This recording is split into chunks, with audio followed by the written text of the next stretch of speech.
Hi, everybody. This is Chuck here. Happy Saturday. Hope you're doing well. Do you want to know how color works? There's a lot to it, and you can learn it all right now. This one is from May 21st, 2015. Hope you enjoy it. Welcome to Stuff You Should Know, a production of iHeartRadio.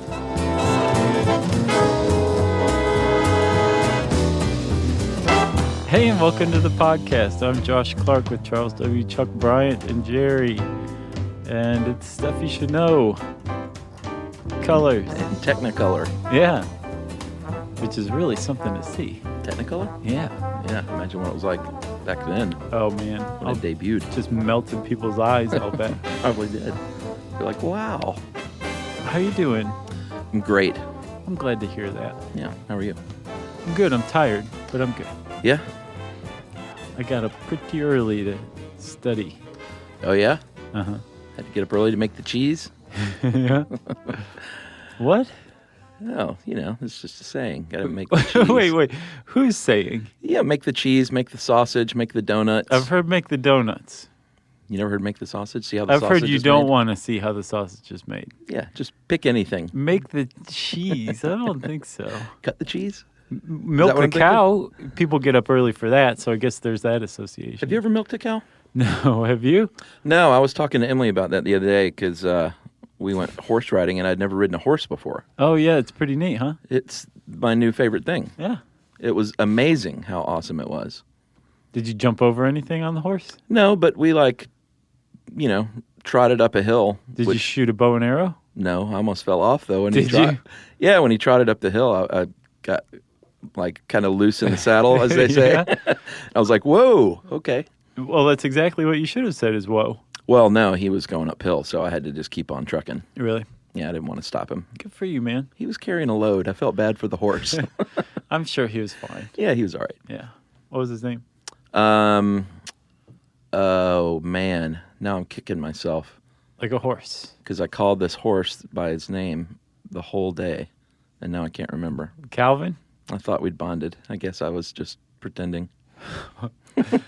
That's cool. The horse probably can't remember your name either. Yeah, and he took a big dump. They do that. Right in the, just stopped, and I was like, what are you stopping for? And I was like, oh. Oh, you're lucky he even stopped. Sometimes they just walk and do that. Oh, really? All of the ones on our little ride stopped to poop, which I thought was Maybe I'm confusing them with another animal. humans. We just walk and poop at the same time. Anyway, it was my favorite new thing. I loved it. That's cool, man. I felt very at home. What color was the horse? One of the spotted ones, which I love. Man, I was hoping you were going to say like blue or red or something easy. Did you smash the table? Let's go with blue. Okay. Blue? It was a blue horse. So allow me to explain why your horse appeared blue. Okay. As Newton figured out, that horse was not inherently blue. There's nothing inherently blue about that horse. Yeah. It's all in our perception. Yeah, it's because color technically doesn't exist. It exists in our minds. Well, yeah, the perception of color does. Exactly. But like an apple isn't just, there's nothing in the apple that's red. Exactly, Chuck. And there's nothing in your horse that made it blue. No. What happens is that color is basically our perception of a specific wavelength of visible light. That's right.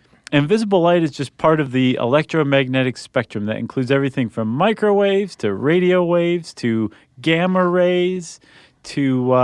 Ocean waves? Not quite, but visible light is part of that. Wave pools? No, No. just those things that I said. Oh, okay. So along that spectrum is this very narrow little slice that's visible light. And in visible light, which we see as like white light, sunlight, Yeah. it is the presence of the rainbow, which are called the spectral colors. That's right. On one end, you have the short wavelength, which is blue. On the other end, you have the long wavelengths, which is red. And Technically, it's everything. violet on the other side. Well, red has a bunch of different names when you start reading into color. Well, no, blue on the blue side, it's like starts at violet, but we don't perceive it very well. Oh, well, I'm talking about what humans can see. Right. Yeah. And then everything else is in between. Right. And what's really in the middle? Like yellow, maybe? Seems like yellow's kind of in the middle. Yeah? Wouldn't you think? You tell me. Well, on the other end, beyond violet, you've got ultraviolet. Yeah. And beyond red, you've got infrared. Yeah, these are things we can't see. No, we can't. Some animals can. Remember, they think monarch butterflies are able to migrate all the way to Mexico using ultraviolet, detecting ultraviolet light. Remember that? Oh, yeah. Man, that was a good episode. Pretty amazing. So this band of light, this visible spectrum, contains the spectral colors which we perceive, right? That's right. And for a very long time, everybody just thought, well, that apple's red or that horse is blue. That's just how it's born. There's nothing that can be done about it. Yeah. And then, like we said, along came Newton, and Newton said, no, something weird's going on here. Like you said, color doesn't really exist. It's in the eye of the beholder, almost literally. Yeah. Right? And the reason why an apple seems red or your horse seems blue are because of natural chemicals found in, say, the skin of the apple or the hide of the horse that are called pigments. Yeah. So in an apple specifically, it's anthocyanins that make it red. Yes. In the case of a carrot, it's carotenoids. In the case of grass, it's chlorophyll. And these pigments have the capability of absorbing some wavelengths of light and reflecting others back. And the wavelength that it reflects back are the colors that we perceive. That's right. And that's if it's an object that is opaque. Well, yeah, that's a big one right there. Yeah. Apples are pretty opaque. Yeah, I would say so. Unless you're Superman, maybe. Yeah, he eats invisible, see-through apples. You can see right through that. Oh, apple. yeah, he can he? I get your joke now. So, yeah, with an opaque object where light doesn't pass all the way through, some light's reflected back. So, in the case of anthocyanins, this pigment absorbs all the other wavelengths of light except red, and it reflects red back. That's right. And so red is reflected back. So what you see when you look at this apple with all the red light reflecting back at you is a red apple. That's right. That's how we perceive color in the world around us naturally. Yeah, and if it's transparent, it's not reflecting that light, but transmitting it. So it depends on the color of light that's passing through it instead of reflecting back to you. Yes. And again, it's that chemical makeup. It operates in sort of the same way. Right. It's just not like in an apple skin, let's say. Yeah, exactly. Yeah. But it all comes down to basically pigments or whatever natural chemical or mineral that either absorbs or reflects certain wavelengths of light. That's right. So here's the thing, though, Chuck. Like, that can happen all day long. And as long as there's not a human or a monkey or a dolphin or a dog, because dogs are not colorblind. That's right. They see different colors than we do, but they're not colorblind. I always wonder how they do those tests on animals. Yeah, it's a good question. I mean, I'm sure it's pretty easy to find out, but I just didn't have time to look into it. I'm with you. Yeah, this is like in massive black hole of information. Like, you could just keep going and going and going with color. It's such a huge, expansive topic. Yeah. That we could just do nothing but color episodes for the next several months if we wanted to. Do you want to? Kill me. I may not make it through today's. So you're doing great. This is fine. This is great, Chuck. Mm-hmm. It is a very big subject. Yes, it is. And we're providing a brief overview of it. That's right. So, like I was saying, things can reflect color all the time, but as long as there's not something there to perceive it, is there really any color there? Well, that's a philosophical question. But there's an answer to it, and the answer is no. If a tree falls in the woods and no one's around to hear it, does it make a noise? No. Actually, my opinion on that one is yes. Okay. But with color, it doesn't exist without being perceived, I think. Yeah, Sound to me is different than color. It's a bit of a brain melter, but I see what you're saying. Okay. So that leads you to the question of how do we see color? And that wasn't figured out until the 18th century, and it wasn't proven, I think, until the 60s. And there were a pair of guys who were a dynamic duo, if I've ever heard of one before. And what were their names? Well, Thomas Young, I thought he was kind of the main guy. I had never heard of the other guy. Hermann von Helmholtz? Yeah, Thomas Young, what I read was that he was the first to propose the trichromatic theory, basically that we see everything through red, green, and blue channels because that's how our eyes pick up on color. Yeah, because we have specialized cells in our eyes called cones, right? Yeah. And I think we have something like 100 million or some ridiculous amount of rods. And rods are the things that we see in like fine detail, black and white typically, right? Yeah. Cones are color perceiving cells, and each cell is specialized to either attune to wavelengths at red, green, or blue. Yeah, you have way more rods than cones, about 120 million rods in each eye, and only about 6 million cones in each eye. And those cones are concentrated mostly in the front of your retina. Yeah, in the middle. Right, which is why you don't see color peripherally quite as well. That's right. So these cells are attuned to different wavelengths, right? The long wavelengths are red, medium is green, and short is blue. I thought you said medium was yellow.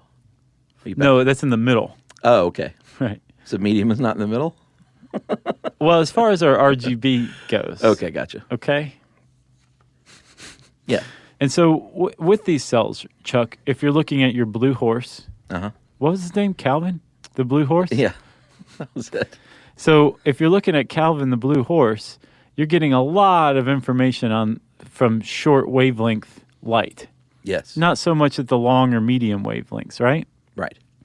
And so there's probably a little bit. It's not a true blue horse, right? Which would mean that it was a totally saturated blue, which is only that blue wavelength, true blue wavelength coming to your eyes. So there's probably a little bit of green, a little bit of red. Right. And so all the cones in your eyes are getting all of this information at once, and they're reporting to your brain via electrical impulses about the quality of the wavelengths of light that they're getting. That's right. And so your brain takes it and basically becomes a color mixer and creates the color blue that you're seeing Calvin as. Yeah. That's how we detect color. And from the R and the G and the B, you can put together, supposedly, the Commission on Illumination, a European Commission on Illumination, back in 1931, determined that humans can see something like 2.38 million colors. Oh, it's up to 100 million now. Is it? Because I've seen all over the place, and the 1931 CIE findings are the ones that people say this has the best science behind it. Oh, really? Yeah. Yeah, I saw 100 million. No, I'm sorry, 10 million. Okay.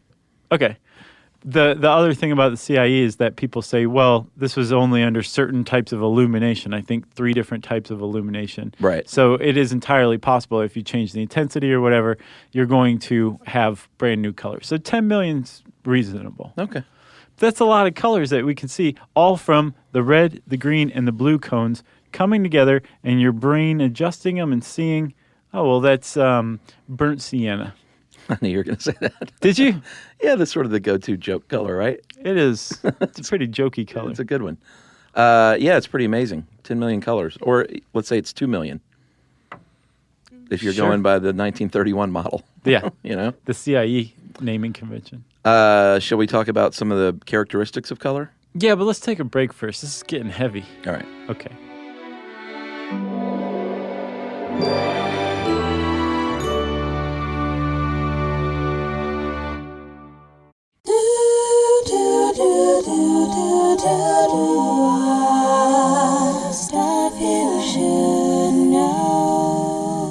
All right, so if you actually you can do this on your modern television as well, but it seemed like most TVs now kind of come fairly set up. Yeah. But in the old days, when you had those little wheels to try and get that color right, it was, you might have noticed things that said hue and intensity or value or tone and all that stuff. Right. Those are all color characteristics. Yeah.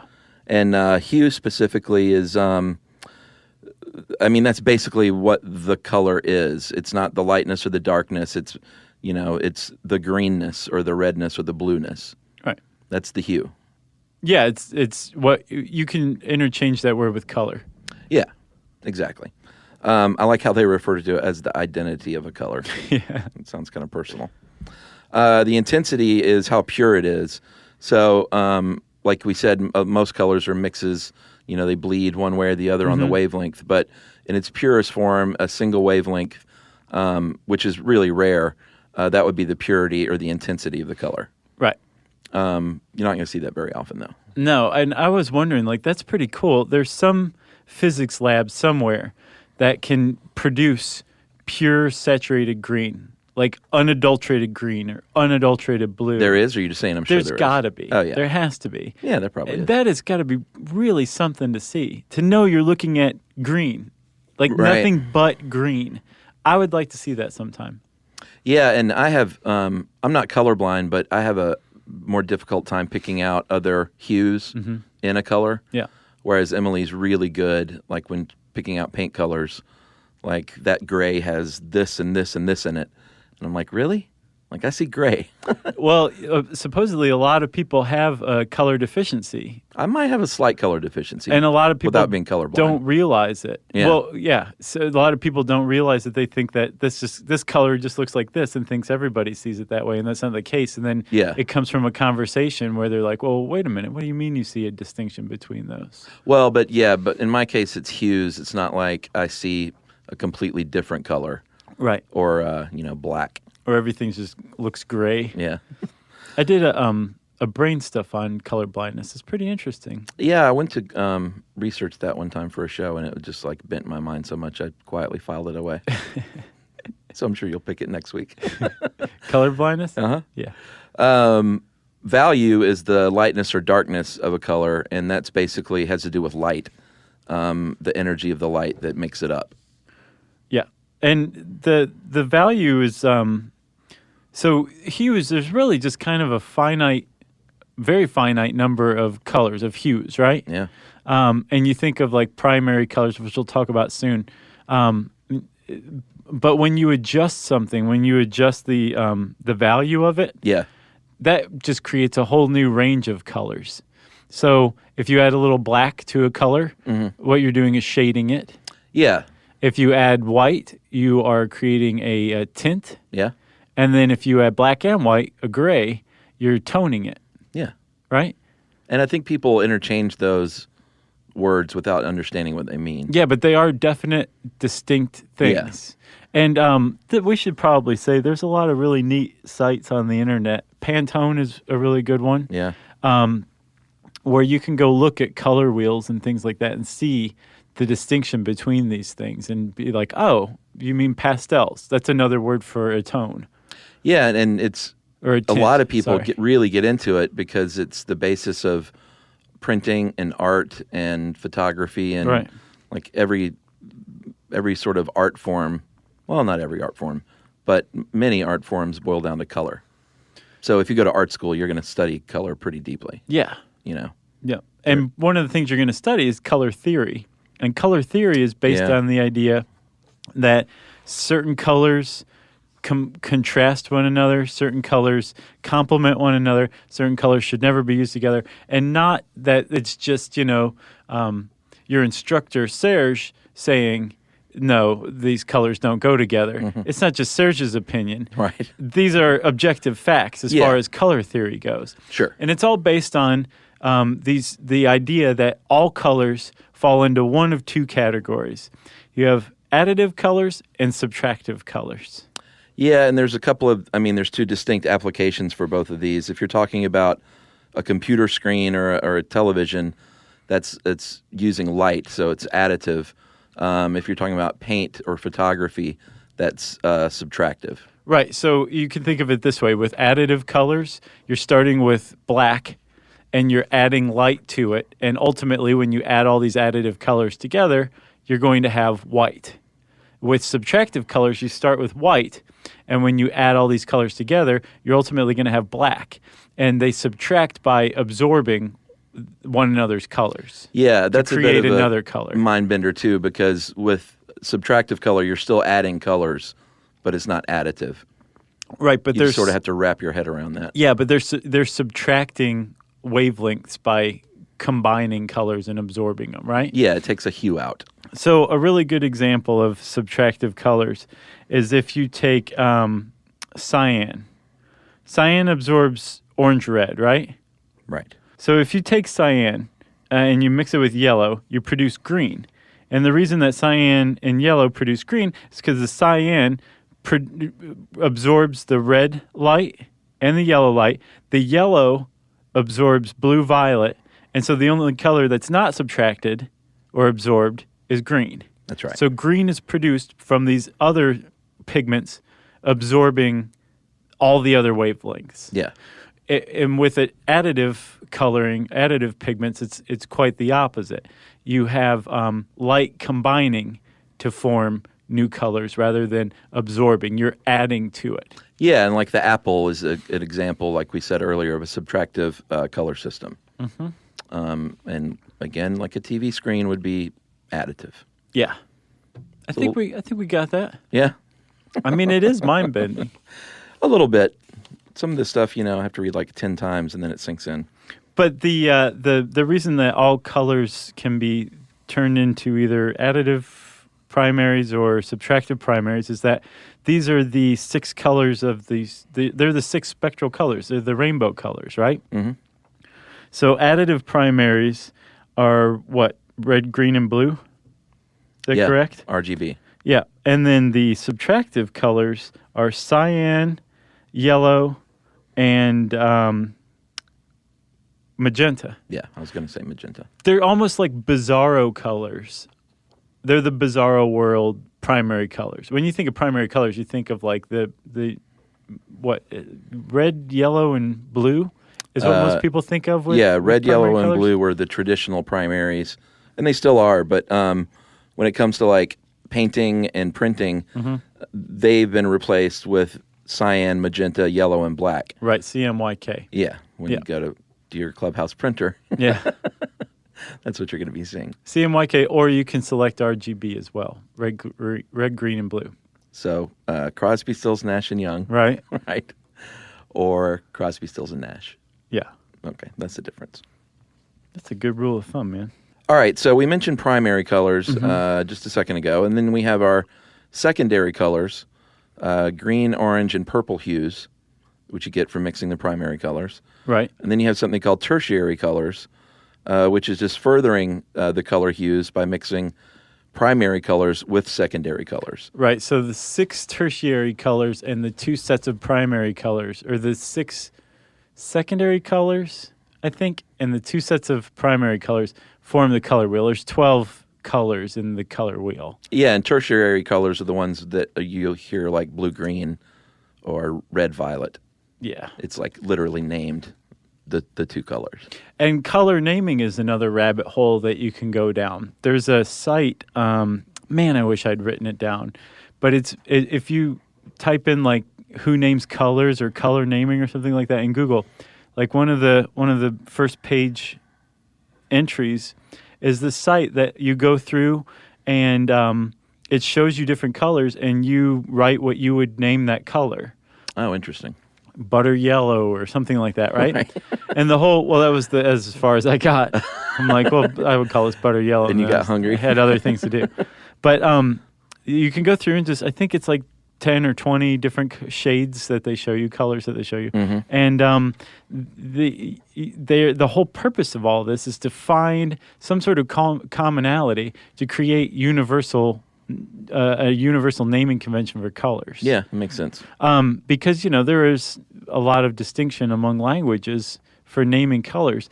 But at least one study that I found decided that all colors universally, for societies that do recognize individual colors rather than these are just warm colors and these are cool colors, which is universal, the more primary the color, the shorter and easier to remember the name of it is, like across cultures. So not all cultures will call it blue, right? But what a culture is going to have like another like short monosyllabic name for that color, right? For the same thing that we would call blue. Oh, that's pretty interesting. Yeah. Just because it's easier to understand? It's basic. Huh. Like colors appear to be basic universally.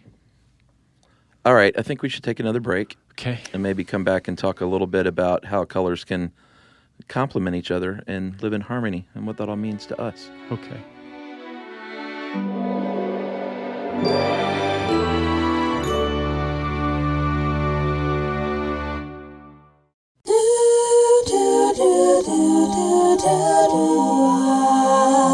Star Fusion. we're back. We sure are, man. So we talked about the different primary colors, secondary and tertiary, and there's also something called complementary colors, which are basically contrasting colors that make a neutral color when put together. Right. And they are really far apart in hue, as far apart as they can be, and if you look at the color wheel, they're on the complete opposite side from one another. Right. And when you place them next to each other, then their hue is like, I guess it's just more robust looking. Yes. Because they complement one another. Right. Yeah, complementary doesn't necessarily mean like, oh, they look great together under all circumstances. Right. So some complementary colors, like red and green, if you place them next to each other in the same intensity and the same size, it's another one. Yeah. You are going to have what's called an eyesore. I have a shirt like that. It's just too much equal amounts of bright red and bright green. I'm trying to think of that shirt. It's just a Christmas shirt. Oh, is it retired? Yeah. Or well, it's for the holidays. Yeah, it's a holiday shirt. Okay. But the whole point of having colors and using colors together isn't just like, well, these two are opposite the color wheel, so I'm going to use them in equal amounts and equal intensity, and everything will be great. Yeah. You have to achieve what's called color harmony, and in doing that, you want to choose different shades or different tones or different tints, and also different amounts at once. So like you're going to use a bunch of red and a little bit of green as an accent. That would be much more harmonious than equal amounts of intense red and green next to each other. Yeah, and again, this is, when we say it's not a matter of taste, that's like picking something out is a matter of taste, but again, these are like scientific rules. Right. You can't just throw two colors together and say that looks great. Yeah. Or that they're harmonious. Yep. I mean, I guess you could, but you'd be wrong. You would. Serge would be like, you're wrong. This is objective stuff. And then with complementary colors, getting back to that, there's this really cool thing that they bring up called retinal fatigue. So you can do a little experiment at home that's kind of blows your mind, but it really illustrates how color works pretty well. If you look at a bright red spot for about a minute, your retinas are going to soak in all that red, all those cones are. Mm-hmm. And then when you go immediately and look at a white surface, you're going to see green briefly. Right. Not forever. Right. And the reason why is because your red cells have just been basically overstimulated, and they're going to respond weakly to the information that they're getting from that white, right? Yeah. And your blue and green cells are going to be functioning just fine, so they're going to easily overwhelm your red cells. And so what you'll see is this ghost image of like a cyan square. Yeah, which is why, and the reason why is because red is the complement of green. It'll always be that opposite. Right. It doesn't just like randomly pick out a color. I know. And if you start adding all of this stuff together, that there are objectively complementary colors that you see when you see too much of the opposite one, doesn't it all seem to fit so cleanly together that you're almost like, what is going on here? Like, what is color? Why do we see color? Yeah. It's a really good question, and evolutionary biologists have not been able to explain it fully. Yeah, I guess I really never thought about that because there's probably some evolutionary benefit, right? Sure. Like green things are generally good to eat. Yeah, but green is also the kind of a universal color for disgust or sickness or illness. Oh, like you're green because you're green sick. Around the gills or something like that. Yeah, that's true. Green is often like the color of rot. Gross. But it's true. I mean, it's both. So how did we evolve to understand the nuance? And I mean, clearly, if we didn't evolve to see in color so that we could do this, we have as a byproduct of it. But we can very easily tick off whether something is healthy for us, dangerous.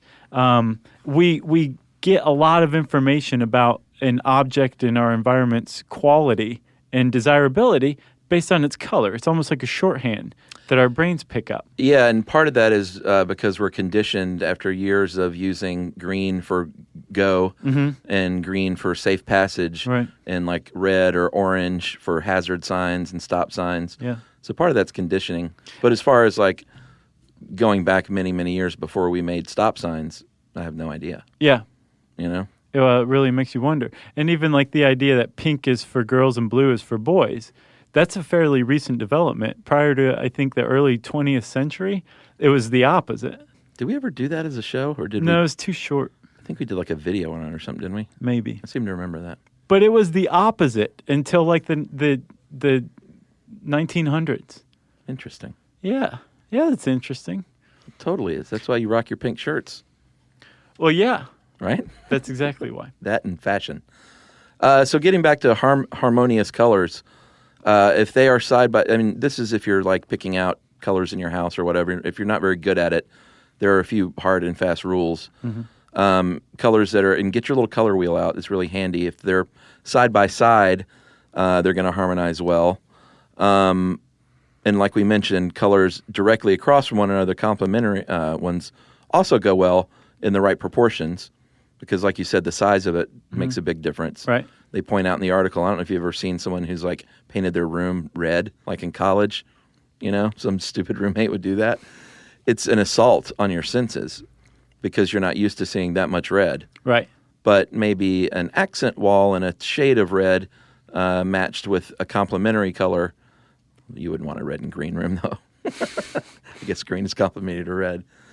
No, but you could conceivably say use the complementary color for like the trim or something like that. Yeah, exactly. And then tints and shades and tones of the same color are always okay together.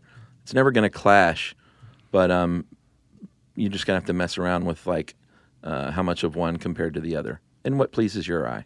You know? Yes. So but you can't clash, though. No. And so again, Serge is saying like, no, there's objective truth as to complementary colors and harmonious colors. But there is also personal preference. Oh, sure. And this is kind of like the thorn in the side of the whole idea of color psychology, that people use colors to manipulate other people into like buying a product or whatever. Study after study keeps finding that color preference and color symbolism is extremely personal. It's based on past experience, on your upbringing, on your culture. Like, for example, here in the West, we wear black for mourning. Yeah. Well, in the East, white is the color for mourning. Right. So there's a lot of culturally bound ideas about color, too, which keeps it from being, like, universally symbolic or whatever. But that being said, there are some that just from being exposed to it time and time again, like a red stoplight, that you come to identify symbolically with other stuff. Yeah, and colors will also affect everyone differently mood-wise, but there are some generalities there, too. Like blue is generally a soothing color that will calm you down. Too much, though, could actually have the opposite effect, like too much blue on some people. Or it can really depress you. What, blue can? Yeah. I wonder if that's why they say you're blue. Yeah. Yeah? I mean, think about it. We describe our world like that. Green with envy. Blue means you're down in the dumps. Red means you're angry. Yeah. Red-faced. Yeah. Or redneck. Yeah. Oh, wait, that's different. It's a little different. Warm colors, reds and yellows, can also lift the spirits if you're less excitable. And they say that most people want to just strike a balance, though, between the cool and the warm. Right. And that's when it comes to like personal preference. Yeah. But the idea behind this is that a lot of people don't realize this is going on, that they're being affected by color, even though they are, that it's on a very unconscious level. Yeah, and it also depends a lot on light, like how much light a room has coming into it, because because sunlight is different than artificial light, your shirt's going to look a different color outside in the sun as it might. And I remember when we did the TV show, there was a lot of, with colors and stuff, things would look different outside than they would under studio lights. Right. Well, what's neat, though, is we humans have developed this trick called color constancy, where if you look at something, even if it's in the shadow or in the sunlight, it should conceivably look like different colored things because of the illumination. Yeah. But to us, we're still like, no, that's still green. Just because there's, shadow blocking it now, I still see it as green. Yeah. It doesn't make any sense. And it's kind of perplexed, I guess, biologists for a while, trying to figure out what this is, or neurologists. And they figured out that, yes, it is in the brain. And there was this one guy who had some sort of brain damage, I think, from an electric shock. And he also went, for all intents and purposes, blind. Yeah. but he could still see color. What? But he didn't have color constancy, so they figured out that this guy was detecting wavelengths of light, color. Wow. Even though he couldn't see anything, he could see color still. But color constancy wasn't there, so they figured out, well, that means that it's a trick of the brain. Huh. Very neat. That is very cool. They also bring up in the How Stuff Works article something I think is pretty interesting, how because of conditioning, certain colors can just appear to be wrong. Like if you were to pull up and see a green stop sign, it would freak you out. Yeah. Or the example they used in here is if you cracked an egg and there was a green egg yolk, that would be really freaky too, because you're just so used to that yellow. Right. You know? You'd think, well, this is diseased or something. Yeah, or Dr. Seuss. Right. You know? What else you got? Did you look at that thing on pigment? I did. There's some wacky ways people have made pigments. Yeah, I mean, pigment, as far as making paint and things, now they're synthetic, you know, like they're synthesized in laboratories, which makes sense. But throughout all of history up until they started doing that, they were actual real things in the ground and on the earth that they would grind up into powder. In the case of blue, there was a semi-precious stone called, or there still is, called lapis lazuli. That was found all over the place in Afghanistan, and that's how they made blue. Azure, or azurite, is a blue mineral of copper. Mm-hmm. So all of them, most of them have a few different ways they could make it. Red, I think we've talked about cinnabar before, the mineral. Yeah. Is where you get vermilion red. And carmine. Mm-hmm. Carmine is bright red, and that comes from aluminum salt of carminic acid. So it's just crazy that they found all these things in the world to make. And I know blue is the toughest one because you don't see blue very much in nature. I think blue is the one you will see least in the primary colors as far as nature goes. Right. Like some insects, but like there's no blue food. Yeah, that's true. Blue horses? No. Well, what about mine? My favorite was India yellow, where they would feed cows nothing but mango leaves and then collect their urine. Yeah. And then boil it down, then filter out the concentrated muck. Yeah. And then make balls out of it, and there was the basis of your pigment. Yeah. It's pretty amazing. Cool stuff. So those are just a few. If you really get into pigments, and you can like go crazy trying to figure out where they all came from. Definitely. And, I mean, again, this is like really just the surface of color. There's so much to it. And I strongly advise you to go out and learn more about it. Color, it's everywhere. Oh, how about the one last factoid? Why is the sky blue? Oh, that's a good one. The sky's not really blue.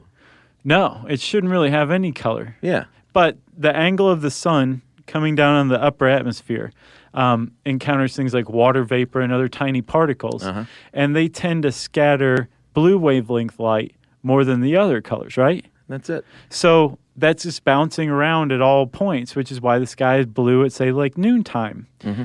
But while the sky is blue at noontime over here, it's, say, sunrise or sunset to the east or the west. Yeah. And since all that blue light is getting scattered over you, where it's noontime, in the east or the west, those reds and yellows and pinks are making it all the way there. Yeah.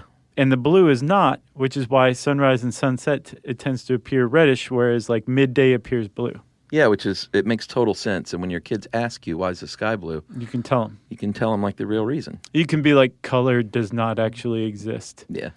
It's all a lie. Good luck with that. Go to sleep. If you want to know more about color, just type that word in your favorite search engine or howstuffworks.com, and it will take you on a wild ride. And since I said wild ride, it's time for listener mail. I'm going to call this something I've never heard of before, precocious puberty. You ever heard of that? Yeah, we talked about it. Did we? Early puberty. Okay. Did we talk about that? Yeah, we said it. I guess this is in girls, so maybe that's why it Gotcha. surprised me. I'm a longtime listener, and thanks for helping me on my commute every day. Really enjoyed and giggled my way through the episode of male puberty. Thanks so much for mentioning precocious puberty. Well, there you have it. Right. I was diagnosed at age 2 after my mom came to wake me before school one day. And found I had a full beard. No, before preschool. This is a lady. and she had started her period at 2 years old. Wow. And as you can imagine, my mom was terrified. It took a long time to get a correct diagnosis since it is pretty rare. My treatment started out as daily shots that my mom gave me at home, that then went to weekly, monthly, and annually as the years progressed. I also had intermittent stays in the hospital for testing. Oh, that poor kid. I know. Treatment was stopped when I reached 12 years old, essentially pressing play on my puberty that had been on pause for almost 10 years. That's cool treatment. Yeah, I mean, it's amazing that they figured out how to stall puberty. Yeah, they're like, stay, stay. Okay, go. I have only hazy memories of this, of course, as I was a child, but I do remember that missing shots caused quite a bit of pain since my body was growing out of control, essentially. I've never been able to find out what the long-term effects might be, but I've had a pretty decent health into my adult life, and I'm now 31 years old. Awesome. So thanks a lot. And that is from Lauren in California. Well, thanks a lot, Lauren. Appreciate that. We love hearing from people with real-life experiences of stuff we just talk about. That's right. You know? Uh-huh. If you want to let us know about your real-life experience, we want to hear it. You can tweet to us at SYSK Podcast. You can join us on Facebook.com/StuffYouShouldKnow. You can send us an email to StuffPodcast@HowStuffWorks.com. And as always, join us at our home on the web, StuffYouShouldKnow.com. Stuff You Should Know is a production of iHeartRadio. For more podcasts from iHeartRadio, visit the iHeartRadio app, Apple Podcasts, or wherever you listen to your favorite shows.